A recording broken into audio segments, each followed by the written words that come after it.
How many of you have a MetaMask wallet? Raise your hand. 1, 2, 3, 4, 5. So we're talking about literally about maybe less than 10% of this crowd. Okay, so I tried to download MetaMask my first time a few years ago, and it literally took me hours.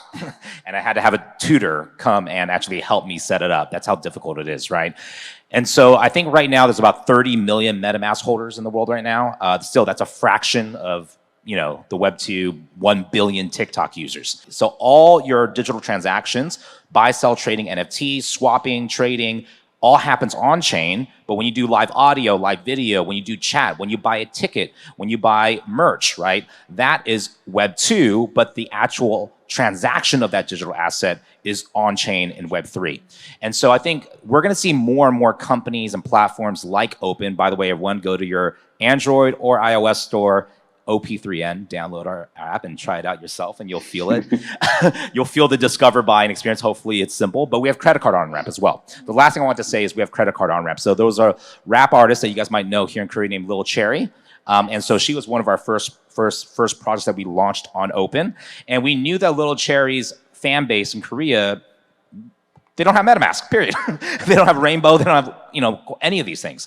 And so we made it credit card available where they could literally buy with Stripe, okay? So all they had to do was when they came onto our platform, they had to first download a wallet, which is, I would say, the first challenge. But if they got through the wallet, they didn't have to go buy Ethereum or go buy Bitcoin or AVAX or Sol. They could literally just pay with their credit card, and we connected Stripe on the back end of our back end to their wallet and their digital identity, and they could buy with credit card. So I think credit card is going to be a very, very important on-ramp where you don't feel crypto, you don't feel the friction, and you can just buy seamlessly. They might not even know it's an NFT. I don't even think, to be honest with you guys, I don't think NFT is an asset class. And what I mean by that is it's technology, okay? It's technology that's going to enable every digital asset in the future will be an NFT. To me, I think there are a lot of intersections between entertainment, media, content, culture with blockchain technology, and that intersection. One of that intersection is definitely NFT. I think NFT poses two possibilities. One is introducing the sense of finite ownership into non-physical assets.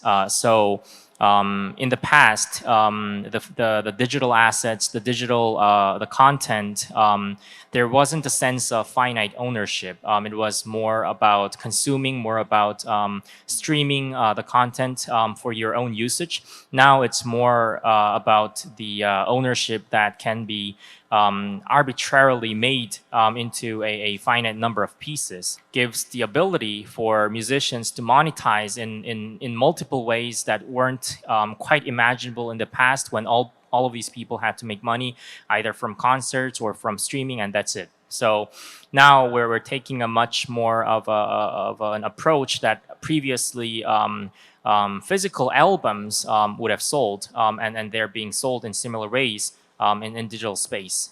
That's one aspect. The other aspect is the possibility of secondary trading.